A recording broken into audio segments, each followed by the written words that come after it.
Everyone, आप सभी का एक बार फिर से स्वागत है मेरे यूपीएससी कंपास के चैनल पर। आज हम बात करने वाले हैं दो ऐसी पर्सनैलिटीज़ की जो कि मॉडर्न इंडियन हिस्ट्री में बहुत इम्पॉर्टेंट है, हमारी कंट्री के डेवलपमेंट में बहुत इम्पॉर्टेंट है। और जो आपका एग्ज़ाम है, खासकर आने वाला यूपीएससी मेंस या आप यूपीपीसीएस का एग्ज़ाम दे रहे हैं या कोई भी मेंस का एग्ज़ाम किसी भी स्टेट का, वहाँ सारे एग्ज़ाम के लिए टॉपिक बहुत इंपॉर्टेंट है। जैसे आप मेरे पीछे इमेज में देख पा रहे हैं, दो पर्सनैलिटीज हैं। एक तरफ आपके महात्मा गांधी जी हैं, दूसरी तरफ सुभाष चंद्र बोस। ये दो ऐसी पर्सनैलिटीज हैं जिनके बिना इंडियन हिस्ट्री का डिस्कशन अधूरा है। और ये दोनों ही ऐसी पर्सनैलिटीज हैं जिन्होंने इंडियन नेशनल मूवमेंट पर एक अलग ही छाप छोड़ी है।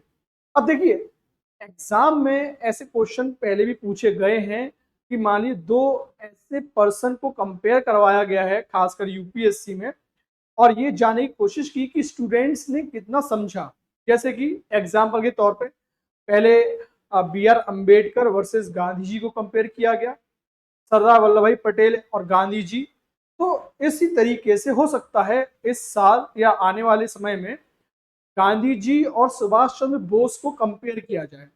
देखिए, हमें जब डिस्कशन करना है, जब चीजों को पढ़ना है, तो हमें कभी उसको पॉलिटिकल कंट्रोवर्सी के एंगल से नहीं पढ़ना है। क्योंकि देखिए क्या होता है कि कई बार मीडिया में गांधी जी कई कारणों से चर्चा में रहते हैं।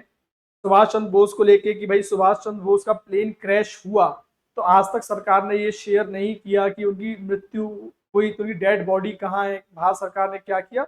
तो हमें ऐसे स्टूडेंट इन सब में नहीं जाना, क्योंकि हमारे एग्जाम के लिए क्या इंपॉर्टेंट है कि इन दो व्यक्तित्व के बारे में जानना कि उनकी आइडियोलॉजी क्या थी, क्या उनके तरीके थे और उनका योगदान क्या रहा। तो आइए शुरुआत करते हैं अपने इस डिस्कशन की। तो पहले हम कंपेयर करेंगे महात्मा गांधी जी को और सुभाष चंद्र बोस को उनकी आइडियोलॉजी और उनकी फिलोसॉफी के टर्म्स में। तो जैसे आपने पढ़ा होगा या आप में से भी कई बच्चे ऐसे भी होंगे जो पहली बार पढ़ रहे होंगे, कोई बात नहीं है, आप मैं थोड़ा ब्रीफ आपको कर दूंगा। उसके अलावा हम अपने और लेक्चर्स में उसको कवर कर लेंगे, या आप कमेंट में भी मुझसे अपना डाउट पूछ सकते हैं। हमारा जो टेलीग्राम चैनल है यूपीएससी कंपास ऑफिशियल, आप उसको भी ज्वाइन करके अपने डाउट्स पूछ सकते हैं, ठीक है ना। कि अगर आप फ्रेशर हैं या आप मेंस में स्ट्रगल कर रहे हैं, जो भी आपका प्रिपरेशन का लेवल है उसके हिसाब से। तो देखिए, पहला कंपैरिजन है आइडियोलॉजी के बेसिस पे कि गांधी जी के दो जो टूल्स थे, जो उनके फिलोसॉफिकल टूल्स थे, आइडियोलॉजी थी, एक थी अहिंसा, है ना। अहिंसा को गांधी जी ने बहुत महत्व दिया। हम पढ़ते रहते हैं किताबों में, आप में से कई स्टूडेंट्स ने पढ़ा भी होगा, जिसको नॉन वायलेंस भी बोलते हैं। दूसरा सत्याग्रह, है ना, सत्य के लिए आग्रह यानी कि सत्याग्रह ना, making truth as your important tool to raise your voice. तो ये इनके दो इंपॉर्टेंट औजार थे। और गांधी जी का एम्फेसिस क्या था? ऑन सेल्फ रिलायंस, है ना, आत्मशक्ति, खुद पर निर्भर होना, आत्मनिर्भर होना। तो आप जैसे देखते हो कि पीएम नरेंद्र मोदी बात करते हैं आत्मनिर्भर भारत की। तो आत्मनिर्भर भारत कोई नई चीज नहीं है, ये स्वदेशी मूवमेंट से भी आया। पहले तिलक ने भी इसके बारे में कहा और गांधी जी भी इसमें बात करते थे। तो मैं आपको तिलक और बाकी चीज से भी लिंक करा रहा हूँ, आप करंट अफेयर से लिंक कर सकते हो। जब आप कोई और भी आंसर लिख रहे होंगे, आत्मनिर्भर भारत वो कहीं ना कहीं गांधी जी के विजन से भी इंस्पायर्ड है, राइट। तो देखते हो गांधी चरखा चलाते थे, खुद अपनी धोती बनाना, खुद आप देखो गांधी जी क्या करते कि हम सूट बूट नहीं पहनेंगे। आप देखो गांधी जी ने अपने जो चरित्र से क्या हमें सिखाया कि हमें अंग्रेजों के महंगे कपड़े नहीं पहने, shirt jeans T shirt suit. हम सिर्फ खादी पहने, खादी वस्त्र, और उसको खुद बनाएंगे ताकि जो मैन्युफैक्चरिंग कॉस्ट है उसका बर्डन एक आम इंडियन पे ना पड़े। तो गांधी जी की अप्रोच थी। बाकी वो सिंप्लिसिटी बेस में, ना धोती कुर्ता, देखो आप गांधी जी कितने सिंपल रहते थे, और वो सिंप्लिसिटी का कि जितने आप देखो, आज हम करंट की बात करें, आज हमारी आज सबसे ज्यादा खर्चा किस में होता है? शॉपिंग में। आप देखोगे कॉमन मैन अगर खाली खाने पीने पे फोकस करे, अपने काम पे फोकस करे, तो उसकी जो भी इनकम है पर्याप्त है। ऐसे गांधी ने कहा था, there is enough in the world for need but not for greed, है ना। आवश्यकता के लिए हमारे पास पर्याप्त है, बट लालच के लिए। जब देखो लोग शॉपिंग करते हैं, खर्चे बढ़ जाते हैं, फिर ईएमआई कार्ड लेना, ये सब करना, उससे क्या है, हम डेट ट्रैप में आते हैं। तो गांधी जी ने बोला सिंप्लिसिटी के साथ आपको जाना है, सादा रहिए, अच्छे रहिए। दूसरा स्पिरिचुअल स्ट्रेंथ। गांधी जी क्या था? मानसिक तौर पे बहुत स्ट्रेंथ बिलीव करते हैं कि इंडियंस, मेरे भारतवासियों, आप अपने आप को स्पिरिचुअली अंदर से स्ट्रांग बनो।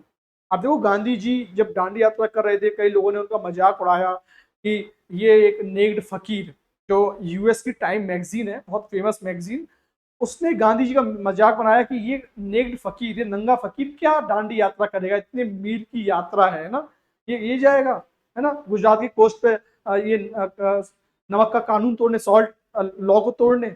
बट गांधी जी की विल पावर बहुत स्ट्रांग थी। ऐसे आप में से जो भी लोग तैयारी कर रहे हैं, है ना, तो आपको क्या चाहिए, विल पावर चाहिए। आपकी विल पावर जितनी स्ट्रांग होगी, आप उसी ताकत के साथ किसी से भी लड़ सकते हैं। तो पहले आपको यहां से स्ट्रांग होना है ना। तो गांधी जी ने क्या बोला, स्पिरिचुअल स्ट्रेंथ, है ना, अपने ऊपर भरोसा रखो, भगवान पे भरोसा रखो, चीजें सही होंगी। अब बात करते हैं सुभाष चंद्र बोस की। सुभाष चंद्र बोस बिलीव करते थे मिलिटेंट एक्शन में, कि भाई हमें अपनी स्ट्रेंथ यूज करनी पड़ेगी, लातों के भूत बातों से नहीं मानते हैं, है ना। कुछ कुछ भगत सिंह जैसा, जैसे भगत सिंह ने बम फोड़ा था कोर्ट के अंदर, क्यों, कि जो बहरे कान है, जो नहीं सुनते, उनको सुनाना पड़ेगा, उन्होंने बम फोड़ दिया असेंबली में, है ना, ये किया था। डायरेक्ट कन्फ्रंटेशन, सीधे तौर पर लड़ाई होगी, बहुत हो गया भैया प्रेयर पिटीशन, बहुत हमने तुमसे रिक्वेस्ट कर ली, अब सीधे, है ना, क्या होता है, आपसे कन्फ्रंट करेंगे, दे रहे हो तो दो, नहीं तो फिर सीधा अटैक होगा, राइट। तो रिवॉल्यूशनरी एक्टिविटीज, और इसलिए उनका एक प्रसिद्ध नारा भी था, तुम मुझे खून दो, मैं तुम्हें आजादी दूंगा। तो यहाँ पे हमने कंपेयर किया सुभाष चंद्र बोस को और महात्मा गांधी को, किसमें, आइडियोलॉजी के टर्म्स में, ठीक है। आगे बढ़ते हैं, हम कंपेयर करते हैं मेथड्स ऑफ स्ट्रगल। ये दोनों जो हमारे लीडर थे, ये भारत को आजादी दिलाना चाहते थे। इनका मकसद था कि भारत को जो अंग्रेजों की जो गुलामी है, या जो अंग्रेजों हुकूमत है ना, जो ब्रिटिश एडमिनिस्ट्रेशन है, उससे भारत की जनता को मुक्ति दिलाना। तो उसके लिए क्या क्या तरीके अपनाए, राइट, मेथड्स। तो गांधी जी का क्या था, Gandhi ji believed in mass movement, Gandhi ji ने मास मूवमेंट में बिलीव किया, राइट, कि जो जनता की ताकत है। तो सिर्फ आप जब हिस्ट्री पढ़ते हो या पढ़ोगे भी कि गांधी जब अफ्रीका से वापस आए थे, तो उन्होंने कांग्रेस को एक मास ऑर्गेनाइजेशन बना दिया। आप लोग पढ़ोगे, आप जैसे मैंने कहा, या आप जानोगे, या आपने पढ़ भी रखा होगा कि गांधी जी के आने से पहले कांग्रेस की पहुंच पूरे इंडिया में नहीं थी। कांग्रेस कुछ लोगों तक ही सीमित थी। मैं आज की कांग्रेस की बात नहीं कर रहा हूं कि आप में से कई लोग आज की कांग्रेस से लिंक करो, मैं बात कर रहा हूँ ब्रिटिश टाइम की कांग्रेस, जब कांग्रेस की स्थापना हुई, उसके बाद की बात है ना। तो गांधी जी ने कांग्रेस के लीडर्स को सलाह दी कि भाई आप इस कांग्रेस को मास मूवमेंट में कन्वर्ट करो, मासिस को जोड़ो। तो ये कभी इसी डिस्कशन में आपको बताऊंगा कि कैसे उन्होंने इसको जोड़ा। फिलहाल ही बिलीव्ड इन मास मूवमेंट, और उन्होंने जैसे mass movement famous non cooperation movement, Dandi march, quit India movement, है ना, इस तरह के उन्होंने मूवमेंट्स लॉन्च किए, इसमें जनता की ताकत से अंग्रेजों पे प्रेशर बनाया। उसके बाद बॉयकॉट करना, प्रोटेस्ट करना। तो जैसे देखिए आज भी प्रोटेस्ट होते हैं, बट आज क्या होता है, वायलेंट प्रोटेस्ट हो जाते हैं। आप देखो हमारे यहाँ प्रोटेस्ट आज भी होते हैं, बट कभी हिंसक रूप ले लेते हैं, पुलिस लाठी चार्ज कर देती है, कई लोग उपद्रवी गाड़ियों में आग लगा देते हैं, तोड़ फोड़ कर देते हैं। बट गांधी जी ये सब चीजें नहीं करते, राइट। ऐसी बॉयकॉट, भाई हम विदेशी कपड़ा नहीं खरीदेंगे, हम विदेशी यूनिवर्सिटी में नहीं आएंगे, मान लीजिए हम विदेशी फिल्में नहीं देखेंगे, इस तरह का बॉयकॉट। ओके, सेल्फ सफिशिएंसी, मैंने कहा ना, खादी, पिछली स्लाइड में डिस्कस किए, खादी, आत्मनिर्भर बनो। अब आप देखो मेक इन इंडिया, जैसे हम गाड़ी में बात करते हैं, ईवी के बारे में, जैसे टाटा का आप ऐड देखते हो कि टाटा का ऐड कैसे आता है, make in India, local, vocal for local, आप सुनो, वोकल फॉर लोकल, तो क्या, स्वदेशी। फिर सुभाष चंद्र बोस, इधर बी का सिंबल है सुभाष चंद्र बोस, जी for Gandhi ji.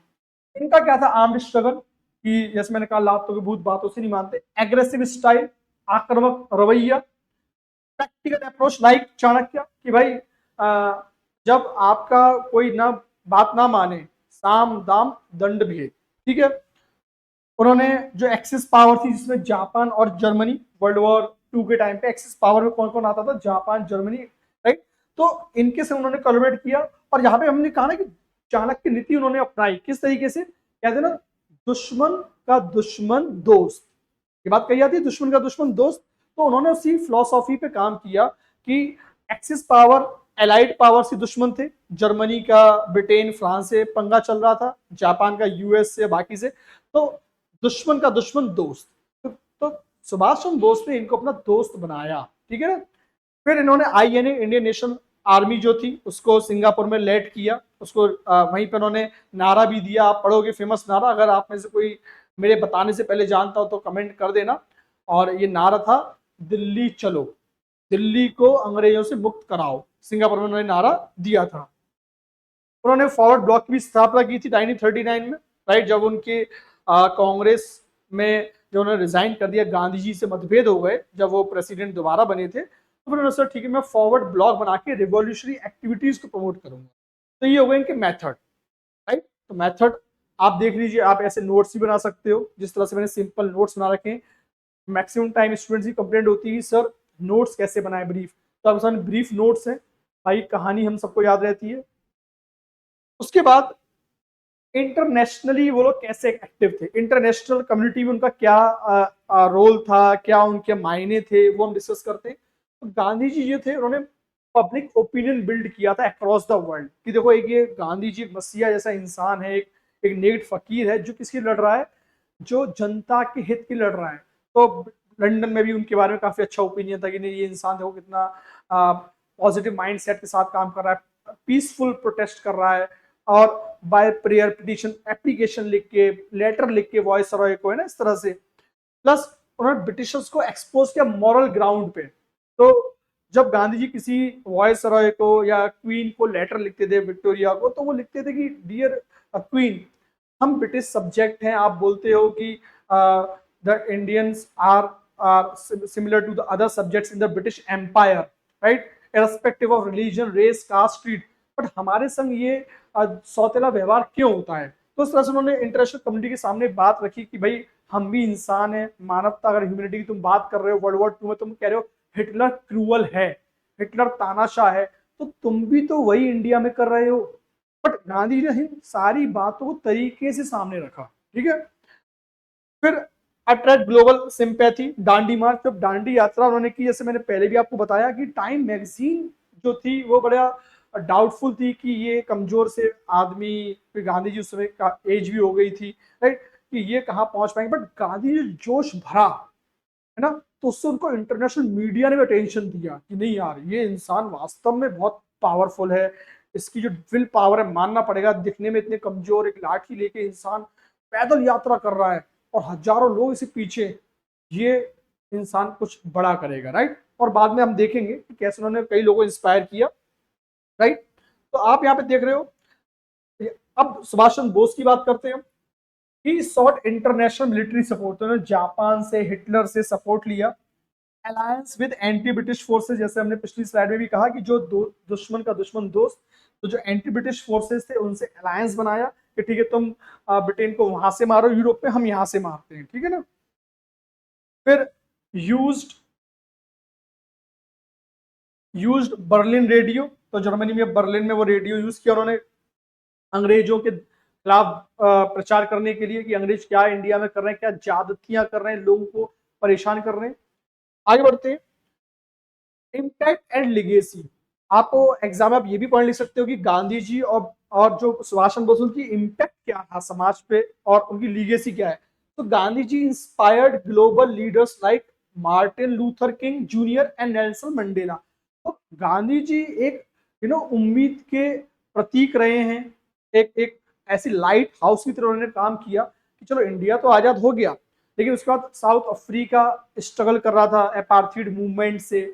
Martin Luther king जो ब्लैक पीपल थे अमेरिका में उनके लिए लड़ रहे थे। तो इन लोगों ने इंस्पिरेशन ली गांधी से कि गांधीयन मूवमेंट हमें क्या सिखाता है, कैसे हम लोग भी जो ब्लैक पीपल है अमेरिका में उनके राइट्स के लिए बात कर सकते। गांधी जी ने इंडियंस के राइट की बात की थी, है ना। तो ये कुछ एग्जाम्पल्स है, आप एग्जाम्पल अपने आंसर में लिख सकते हो इनको कोट करने के लिए। उसके बाद ही pressured Britishers practically, economically, morally, उन्होंने प्रैक्टिकल प्रेशर बनाया कि नहीं नहीं ऐसा गलत है। पॉलिटिकली वो जो हमारे लॉज होते थे जैसे मॉन्टेस्क्यू चेम्सफोर्ड रिफॉर्म, है ना, और बाद में 1935 एक्ट, आपकी राउंड टेबल कॉन्फ्रेंस, तो उन्होंने प्रेशर बना के रखा। और मॉरली भी कि देखो तुमने ही कहा था, क्वीन ने खुद कहा था कि Indians are British subject, but देख लो कि लंदन में रहने वाले और हिंदुस्तान में रहने वालों के लोग इनके संग कैसा व्यवहार हो रहा है, ठीक है। वेयर अगर हम सुभाष चंद्र बोस की बात करें तो उनके एफर्ट्स ने क्या किया, एक एक गर्व, एक जो ना कि आज देश गर्वान्वित है ना, नेशनल प्राइड की बात है ना, कि राष्ट्र का गौरव है ना, और जो जो जोश भरने वाली बात होती है, यूथ में जोश भर दिया कि यंग लोग थे, इंस्पायर्ड हो गए। भाई सुभाष चंद्र बोस ने क्रांति ला दी, कई लोगों ने उनकी आईएनए भी ज्वाइन की, इंडिया में लोगों ने कहा नहीं बताओ, सुभाष चंद्र बोस सिंगापुर जाके हमारे लिए सेना खड़ी कर रहे हैं, हमारे लड़ रहे हैं, तो हम हिंदुस्तानी भी उनके साथ है, कदम से कदम उनको मिलाने के लिए तैयार हैं, right. So he inspire the future generation. आज भी आप देखो सुभाष चंद्र बोस को बहुत लोग लाइक करते हैं, कि सुभाष चंद्र बोस के लिए जब डिबेट छिड़ती है तो लोग कई बार मानते हैं कि सुभाष चंद्र बोस अगर इंडिया में रहते साथ और जल्दी आजादी आ जाती। These are debatable things, but हमें वो सब एग्जाम में नहीं लिखना है, just an idea. Famous INA trial, तो उन्होंने जो आईएनए का ट्रायल हुआ ना, जिस हम हिस्ट्री पढ़ते हैं, तो इससे भी लोगों के अंदर काफी जोश आक्रोश भी था, कि जब उनको फांसी में लटकाने के लिए रेड फोर्ट पे, फेमस रेड फोर्ट ट्रायल भी बोलते हैं ना, तो उनको जब लटकाने की तैयारी करी, तो जो इंडियन लीडर्स जैसे जवाहरलाल नेहरू, जिन्ना, ये सब लोगों ने क्या करा, उनके लिए लड़ा है ना, उनके लिए केस लड़ा कि भाई इनको फांसी नहीं देनी चाहिए, ये लोग भारत की आजादी लड़ रहे थे, कोई वॉर क्रिमिनल्स नहीं है, इन्होंने कोई गलत काम नहीं किया, अपने देश की आजादी की लड़ना कोई बुरी बात नहीं है। उसके बाद रॉयल इंडियन नेवी की जो मिलिट्री, जिससे कहा जाता है कि ये it was the last nail in the coffin, इसको ऐसा कहा जाता है कि अंग्रेजी हुकूमत का लास्ट ऐसा हथौड़ा था जो मारा गया, जिससे समझ में आ गया कि अब ब्रिटिश रूल बहुत ज्यादा इंडिया में नहीं चलने वाला। तो वो जो रॉयल इंडियन नेवी म्यूटिनी है, कहीं ना कहीं वो भी सुभाष चंद्र बोस का जो वर्क है, जो आईएनए है, उससे इंस्पायर था। तो ये लीगेसी की बात हो गई दोनों लोगों की, इन्होंने कैसे ग्लोबल लीडर्स को इंस्पायर किया, गांधी जी ने, और सुभाष चंद्र बोस ने कैसे इंडियन यूथ को इंस्पायर किया। और बाकी जो इवेंट्स हुए, बाकी इवेंट्स जैसे आईएनए का ट्रायल हो गया, famous Red Fort trial, Royal Indian Navy mutiny, इन सबको इंस्पायर किया, ठीक है। देन पब्लिक परसेप्शन, अभी जनता कैसे देखती है, एक कॉमन मैन कैसे देखता है, तो गांधी जी हमारे, हम उनको प्यार से बापू भी बोलते हैं, father of the nation, he is seen as saint, उनको एक महात्मा इसलिए बोलते हैं महात्मा गांधी ना, महात्मा का भी दर्जा दिया हुआ है, क्योंकि वो मॉरली स्ट्रांग थे, उनके अंदर त्याग की भावना थी, किसी चीज के लिए वो मतलब लालची नहीं थे कि मुझे सत्ता पानी है, मुझे प्रधानमंत्री बनना है, या मुझे कोई भी ऐसा सुख चाहिए, नहीं, उनका प्योर इंटेंशन था कि मुझे मॉरल ग्राउंड पे अपने इंडियंस के लिए लड़ना है। जैसे सॉल्ट सत्याग्रह, कि एक नमक जैसी बेसिक चीज के लिए भी अगर आप टैक्स लगाते हो, इसका मतलब आपके अंदर इंसानियत नहीं है। Few criticize his method as slow and less effective। कुछ लोग देखिए, हर इंसान की बुराई होती है, हर इंसान को कुछ कमी होती है, तो कुछ क्रिटिक्स ऐसे भी जो बोलते हैं कि गांधी जी के जो तरीके थे वो उतने अच्छे नहीं थे, इफेक्टिव नहीं थे, गांधी जी के तरीके से हम आज़ादी कभी ले ही नहीं पाते, ये तो सुभाष चंद्र बोस का रोल प्ले था, बाद में वर्ल्ड वॉर 2 हो गया, इस वजह से अंग्रेज कमजोर पड़ गए, तो इस तरह की डिबेट चलती रहती है। बट ओवरऑल आपको क्या देखना, balance. Then again Subhash Chandra Bose, प्यार से उनको हम नेताजी बोलते हैं, हम उनको एडमायर करते हैं उनकी बोल्डनेस, विलिंगनेस के लिए, कि वो कितने बोल्ड थे, कितने उनके अंदर साहस था, है ना, कि कुछ कर गुजरने का, अपनी उन्होंने जान की परवाह भी नहीं। Few criticise his alliance with Axis power, but his patriotism remains unquestioned. तो कई लोग उनके भी तौर तरीके पे सवाल उठाते हैं कि बताओ, ये तो हिटलर के साथ जाके दोस्ती कर ली इन्होंने, जापान जैसी ताकत के साथ दोस्ती की, क्योंकि उसमें जापान भी क्रूअल्टी के लिए था, कि जैपनीज सोल्जर्स ने भी काफी एट्रोसिटी की थी कोरियर पेनिनसुला वगैरह में, है ना। तो तरीके कुछ भी हो, but at the end of the day he also fought for India's freedom. तो उनकी देशभक्ति पे कोई सवाल निशान खड़ा नहीं करता है, तरीके पे दोनों के सवाल उठ सकते हैं, बट दोनों ही हमारे जो लीडर्स थे वो किसके लिए काम कर रहे थे, इंडियन नेशनल मूवमेंट के लिए। एक चलते चलते कंक्लूड करने से पहले मैं आपको एक टेबल भी दिखा दूं, आप एग्जाम में इस तरीके की टेबल बना के भी कंपेयर कर सकते हैं, और इस टेबल को प्लीज इसका स्क्रीनशॉट ले लेना या इसको अच्छे से बना लेना। Let me show you the table.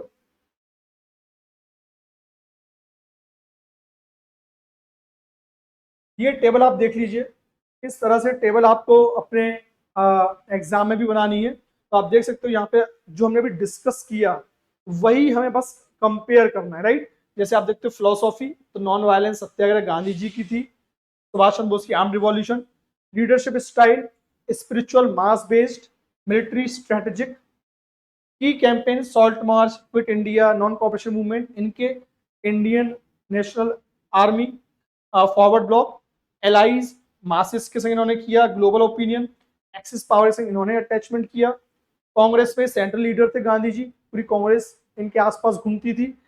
जबकि सुभाष चंद्र बोस एक लीडर थे, इंपॉर्टेंट लीडर थे, बट कुछ टाइम बाद कांग्रेस से अलग हो गए। राइट, तो ये आपको टेबल याद रखना है, आप इसका स्क्रीनशॉट भी ले सकते हो या इसको नोट डाउन कर सकते हो। तो एग्जाम में आप इस तरह की टेबल भी बना सकते हो जो आप कंपेयर करने जाओगे ना, कि क्या उनकी सिमिलरिटीज थी, क्या डिसिमिलरिटीज थी। वापस आते हैं कि हमें कंक्लूड कैसे करना है। तो ये कंक्लूजन है कि both the leaders had common goal, दोनों का एक कॉमन गोल था, दो पाथ वर डिफरेंट, इनके रास्ते अलग अलग थे, right, which resulted into freedom of India. ठीक है ना। तो आप जो अपना आंसर कंक्लूड करोगे तो इस तरीके से कंक्लूड करोगे कि दोनों ही लीडर ने देश के लिए लड़ाई लड़ी, देश को आजाद कराने में एक इंपॉर्टेंट रोल प्ले किया। भले ही उनके तरीके अलग थे, लेकिन उनका मुद्दा, उनका गोल एक ही था कि देश को आजाद कराना। ठीक है, तो इस तरह से आप कंक्लूड कर सकते हो कि दोनों को इंपॉर्टेंस देनी है, आपको किसी एक को बड़ा नहीं दिखाना, किसी को छोटा नहीं दिखाना। हमेशा याद रखना है कि आपको पॉलिटिकली मोटिवेट होकर आंसर नहीं लिखना है, आपको एक स्टूडेंट के नाते आंसर लिखना है। और आई बिलीव कि आपको ये जो कंपैरिजन है सिंप्लीफाइड मैनर में समझ में आया होगा कि हमें कैसे कंपेयर करना है इनको। राइट, तो ऐसे ही और इंपॉर्टेंट वीडियोस में हमें आपके सामने फिर आऊंगा। पढ़ते रहिए। Thank you.